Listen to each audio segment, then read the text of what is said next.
வந்திருக்கும் பத்திரிகையாளர் நண்பர்கள், என்னை வாழ வைத்துக் கொண்டிருக்கும் யூடியூபர்ஸ்,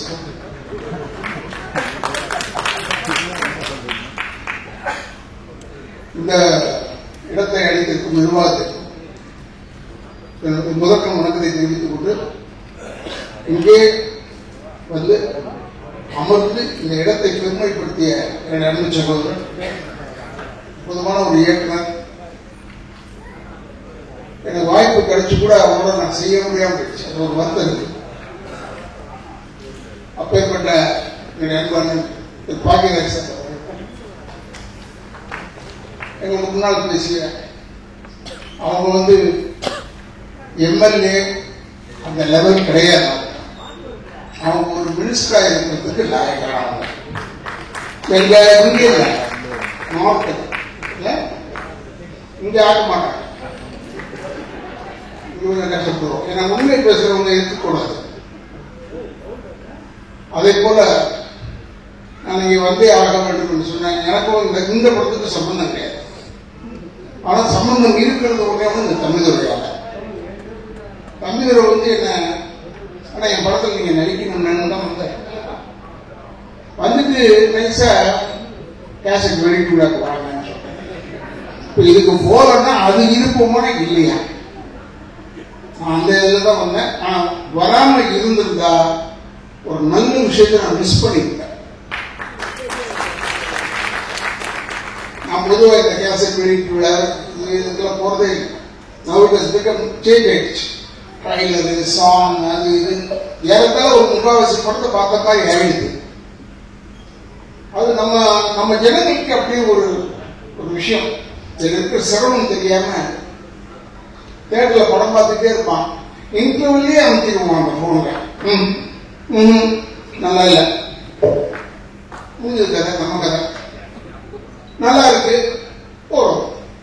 ஆனா எதுவாக இருந்தாலும் நான் வந்து தமிழ் இனத்திடம் கேட்டுக்கொள்கிற ஒரே கேள்வி, இது தமிழர்களுடைய படம். தமிழ் நீங்களும் பார்க்கணும். இது தெலுங்குக்காரன் பார்த்தோ இல்ல ஹிந்திக்காரன் பார்த்தோ இல்ல மலையாளிஸ் பார்த்தோ இது ஓடப்படுறது இல்லை. அதனால நீ பார்க்க வேண்டும். நீங்க எல்லாம் வந்து பார்க்கும் போது காணல. நான் அதுக்கு சில பேருக்கு சொல்லுவேன். நானும் சகோதரர் விஜயகாந்த்லேருந்து அவர்லாம் இருந்தோம். பாண்டியன், தியாகு, சந்திரசேகர் கார்ல பேசப்படுற நடிகர் திருப்பி பார்க்காத. அவன் வந்து ராணா அப்படி நிறுத்தி உடனே சொல்லிட்டுவான். ஏன்னா நம்ம அழகு தெரிந்தான்னு பார்க்கணும். இது ஒரு டெம்பரரி லைஃப், நான் இல்லைன்னு சொல்லல. பட் இது பெர்மனண்டா இருக்கும். இப்ப கூட எங்க அப்பா எல்லாரும் அதை பத்தி பேசிக்கிட்டே இருக்காங்க. ஏதோ நல்லதோ கெட்டதோ ஏதோ ஒன்று சொல்லிக்கிட்டே இருக்காங்க. எது செஞ்சாலும் நம்ம வந்து நமக்கு மரியாதை கொடுத்தால் மரியாதை கொடுக்கணும். நம்ம சினிமாக்காரெல்லாம் சீப்பு கிடையாது. ரொம்ப கஷ்டமான விஷயம். கவிஞரை வந்து அவரை பத்தி பேசுறாங்க, எல்லா வேலையும் எடுத்து செய்யறாரு போது எனக்கு ஆச்சரியமா இருக்கு. சின்ன பையன் இந்த வயசுல கூட நானே 71 வயசு, 51 வருஷம் சினிமாவில். நான் வந்து வெறும் நடிக்கிறதுக்கு தான் லாயக்கு. சகோதரர் கமல்ஹாசன் மாதிரிலாம் என்னால முடியாது. அதனால எல்லாத்தையும் மண்டையில போட்டுட்டு ஊட்டிட்டு இருக்காங்க. லண்டன் போறப்ப சும்மா சுத்தி பார்க்கறதுக்கு போறது இல்லை. அங்க போய் இந்த ஏஐ எப்படி கத்துக்கிட்டு அது இன்னும் ஒரு ஆர்டிபிஷியல் இன்டெலிஜென்ஸ் சொல்லிட்டு அதை கத்துக்கிட்டு இருக்காங்க. ஆக அப்டேட்டா இருக்கிறவர் அவர் மாதிரில நம்மளால முடியாது.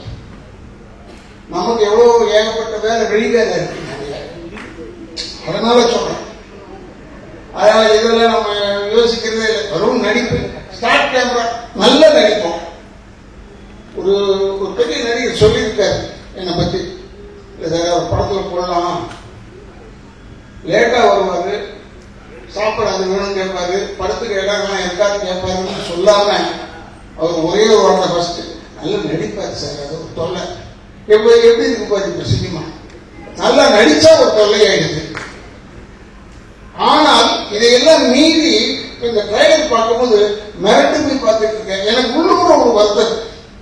நம்ம இல்லாம போயிட்டு இந்த ஃபிலிம்ல எல்லாரையும் யூஸ் பண்ணிருக்கா, எல்லாரையும் போட்டு காமிச்சிட்டாங்க. தம்பி இந்த பெரிய மனசு வேற யாருக்குமே வர, யாருக்கும் வர.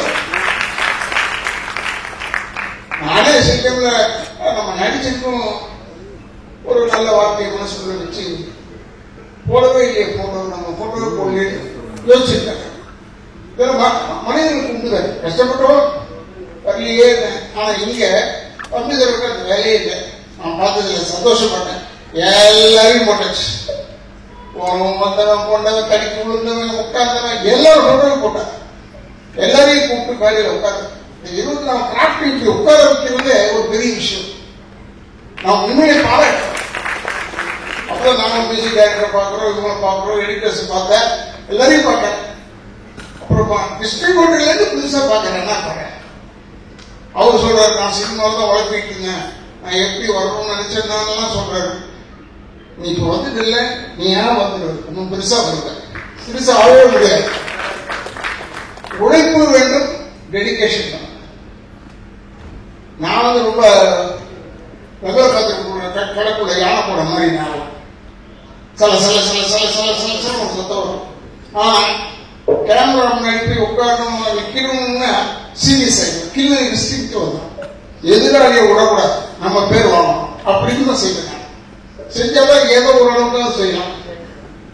ஏன்னா சிவாஜி பாட்டு திருடுறது, புரட்சி தலைவர்கிட்ட திருடுறது, எங்க பாட்டு திருடுறது, ஜெமினி சார்கிட்ட திருடுறதெல்லாம் இருக்கு. அதெல்லாம் இல்லாம இல்லை, அவங்க அளவு இருக்கு. ஏன்னா அவங்க எல்லாம் வந்து காவேரி நதி மாதிரி, இல்ல கங்கை நதி மாதிரி.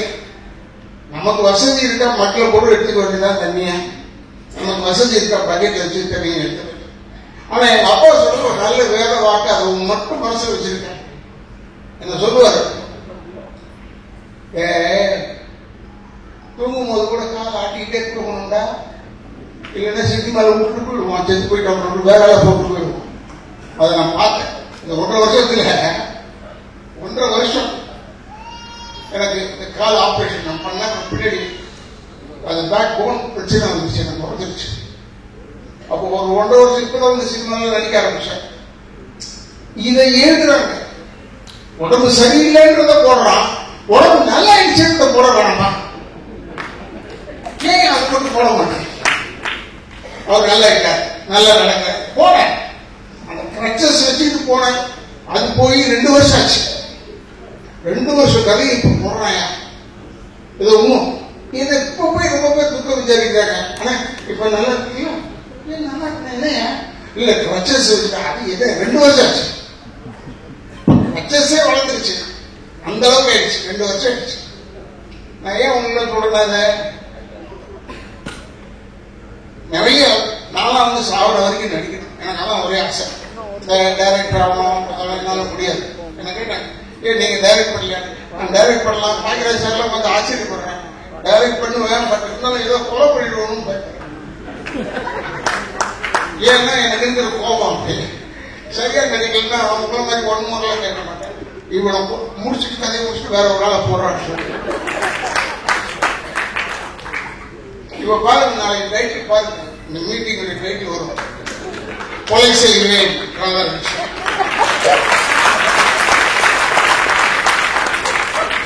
அதுக்கே சொல்றது நான், ஏன்னா அவங்க போடணும், இல்லைன்னா என்ன விட்டுருவாங்க. அதனால அதை போடணும். என்ன சொல்றேன்னா, அதையே போடுறேன்னு கொஞ்சம் நல்கி போடலாமேன்றதுக்காக சொல்றேன். ஏன்னா ராவணி கொலை செய்வேன் சொல்லுவாங்க. எனக்கு என் கேரக்டரோட ஒத்து போன வார்த்தைகள் அதெல்லாம், அதை பத்தி எனக்கு கவலையே இல்லை.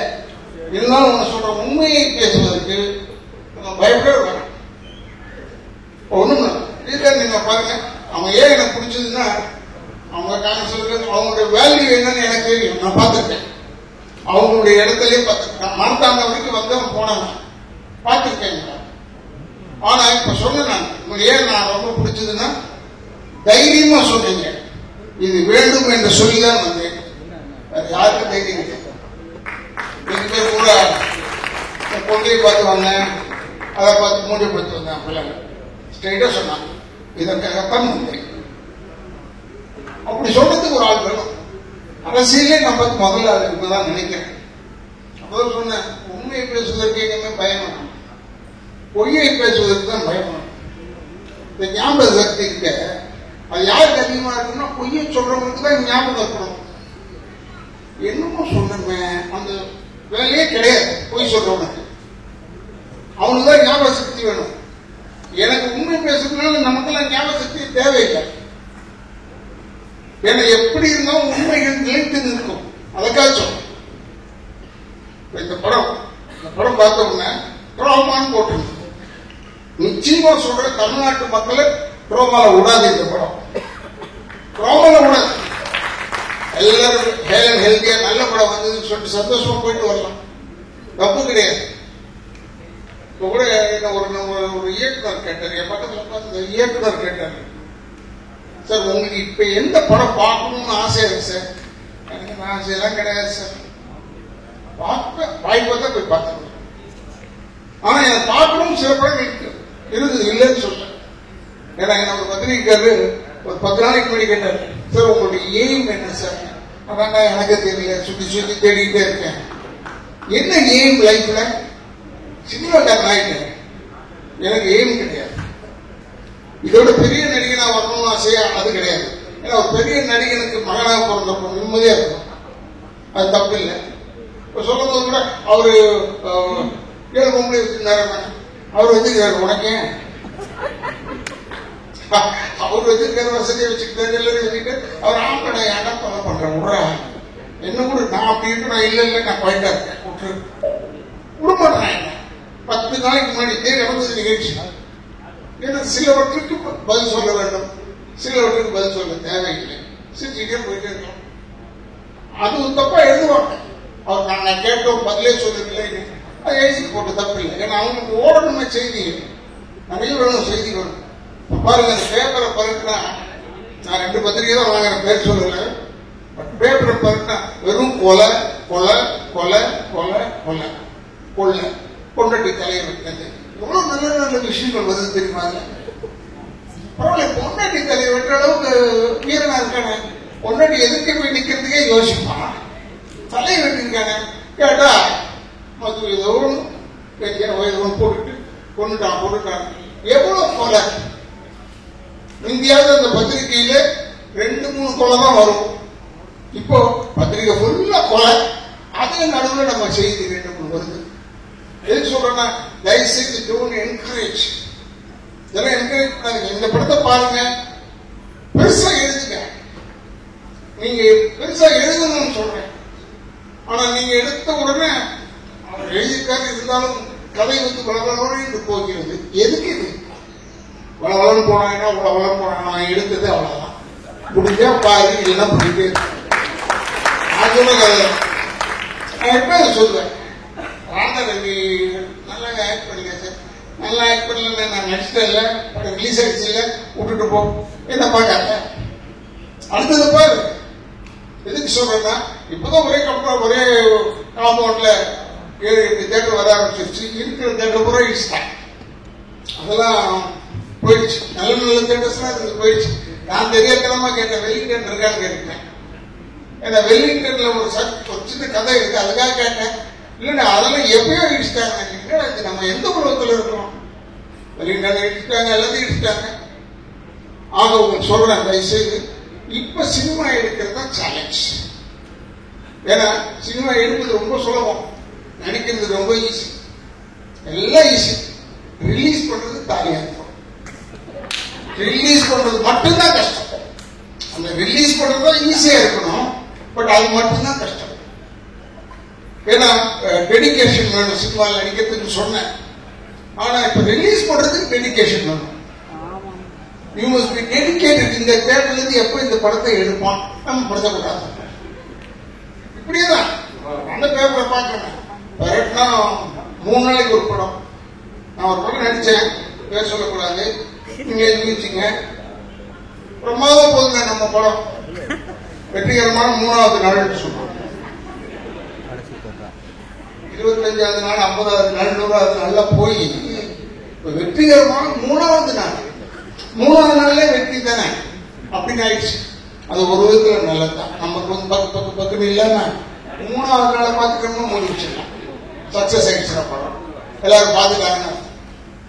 ஏன்னா தயவு செய்து நீங்கள் நம்ம தமிழர்கள் கேட்கிறோம், கேட்டு இது வரைக்கும் அவங்க நல்லது செஞ்சதே இல்லை. இப்ப நல்லது செய்யறதுதான் கேட்கிறோம். ஏன்னா இது மாதிரி சின்ன சின்ன சின்ன படங்கள்னு சொன்னாங்க, சின்ன படம் பெரிய படம் எல்லா படத்துக்கும் பணம் தான் செலவாகுதே ஒழிய பருத்தி கொட்ட புண்ணாக்கா தவிர சம்பிதுரையை கேட்கிறேன். நான் நடிகனா இருந்திருந்தா என்கிட்ட நான் பருத்தி கொட்ட புண்ணாக்கா கொடுக்குறாரு, பணம் கொடுக்குறாரு. இந்த படம் ஓடணும், ஓடினாதான் தமிழ்நாட்டுக்கு நல்லது. அவார்டு வாங்கின ஆளுங்கெல்லாம் பார்த்தேன். பட் ஓடணும், ஓடுறதுக்கு ஒரு 10 நாளாக ஓடணும். இப்ப இருக்கிற நிலவரத்தில் ஏன்னா 200 தேட்டர் ரிலீஸ் பண்றீங்க, அதனால ஒரு 100 நாள் 50 நாள் போனா 10 நாள் ஓடணும் இல்லையா? 50 நாள்லாம் கேட்கக்கூடாது, தப்பு.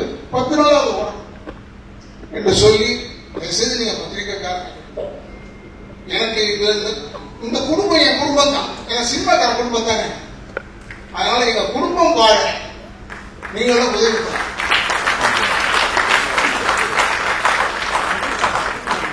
எங்களுக்கெல்லாம் வீடு தர மாட்டீங்க. பொதுவா பப்ளிக் வந்து எங்க வேணாலும் கேளுங்க, வாடகை வீட்டு நடிகராலே போக முடியுமா? முடியாது. ஆனா இவங்க பொழுதுபோக்குறது யாருன்னா எல்லா பார்த்து தான் பொழுதுபோக்கு, ஜாலியா இருக்காங்க, ரசிக்கிறாங்க. டிவி ஆட் பண்ணிட்டு நம்ம படங்களை தான் பாக்குறாங்க. இல்ல அப்ப போய் கேட்டு பாருங்க, சரி நேரம் சிரிச்சுட்டு இருந்தீங்க, நான் தான் சார் நடிகை, எனக்கு ஒரு வீடு கொடுங்க. வீடு தர மாட்டேன் சினிமா காரங்க. ஏன்? நீ சந்தோஷப்படுறதுக்கு சினிமா தேவைப்படும், ஆனா வாடகை விடுறதுக்கு எங்க விட மாட்டோம். அதனால நீங்க பண்றதுலதான் எங்களுக்கெல்லாம் வீடு கொடுக்கணும் கேட்டா. அதனால சொல்றேன், தயவு செய்து சினிமாவை வாழ விடுங்க. அது வீழ்ந்தா நிறைய பேருக்கு வேலை கிடையாது. ஞாபகம், நிறைய பேருக்கு வேலை கிடையாது. அது வீழ்ந்தா நிறைய பேருக்கு வேலை கிடையாது. அதனால வாழ வேண்டும், சினிமா வாழும். அதுக்கு நீங்க நான் உதவி செய்யணும். பத்திரிகை தோழர்களையும் யூடியூபர்ஸ் நான் கேட்டுக்கொண்டு என்னுடைய வந்து ஜனங்க எல்லாருமே வெளியே போகும். நல்லா இருந்தது பாட்டு எல்லாருக்கும் சொல்ல இருக்கு. ஆனாலும் என்னது ஆனாலும் இல்ல, இந்த இடத்துல ஃபுல் படத்தை பாருங்க, பார்த்துட்டு சொல்லுங்க. தயவுசெய்து இதுக்கெல்லாம் என்கரேஜ் பண்ணுங்க, வாழ விடுங்கள். நான் தான் சொன்னேன், தம்பிகிட்ட சொன்னேன், பக்கத்துல இருந்து பெரிய டைரக்டர் தம்பிகிட்ட சொன்னேன், தியேட்டர்ல போய் தான் நான் படம் பார்ப்பேன். நான் இந்த திருப்பி மியூசிக் இதெல்லாம் பார்ப்பேன். எனக்கு அது ஒரு கெட்ட படம். தியேட்டர்ல போய் பார்த்தா பார்த்த படம் பார்த்த மாதிரி இருக்கு. தியேட்டர்ல போய் பார்த்தேன், விசுவாசம் நான் தியேட்டர்ல போய் பார்த்தேன். அப்பதான் எனக்கு தெரிஞ்சது எவ்வளவு கைத்தட்டல் வந்து எவ்வளவு கைத்தட்டல் வரலன்றது எனக்கு தெரியுது. அதுக்காக புது செருப்போ ஏதோ ஒன்று எடுத்தாரு நடிகர் பார்த்து. அவங்க எப்பயுமே கொஞ்சம் யாருக்கு புரிஞ்சிடக்கூடாதுன்னு ஒரு படம் எடுப்பார், அது வேற விஷயம். ஆனா புதுமையா எடுத்தார். இதை நான் போய் தேட்டர்ல போய் பார்த்தேன். அவர்கிட்ட போன் பண்ணி சொன்னேன், படத்தை போய் பார்த்தேன், நல்லா இருக்கு. என்ன நல்லா இருந்தா ஒரு சின்ன என்கரேஜ்மெண்ட் தான். நான் மத்தெல்லாம் சொல்ல மத்தெல்லாம் நம்மளால செய்ய முடியாது. முதல்ல அந்த டைட்டில் வைக்க முடியுமா? அதே முடியாது. அது மாதிரி இந்த ட்ராமா டைட்டில் வந்து ரொம்ப கேட்சியான டைட்டில், ரொம்ப கேட்சியான டைட்டில். ட்ராமான்னு பார்த்த உடனே இந்த மாதிரி முதல்ல சொல்லியிருந்தாங்க, இஷ்டத்துக்கு வச்சிருப்பாங்க போல ஒரு பேர். எவ்வளவு தூரம் முந்தையெல்லாம் வந்து ஒரு நடுவில் ஒரு வாட்டி சென்சார் வந்தது, டைட்டில் தமிழ்ல இருக்கு. தமிழ்ல வைங்க ட்ராமான்றது தேங்க்யூ மாதிரி.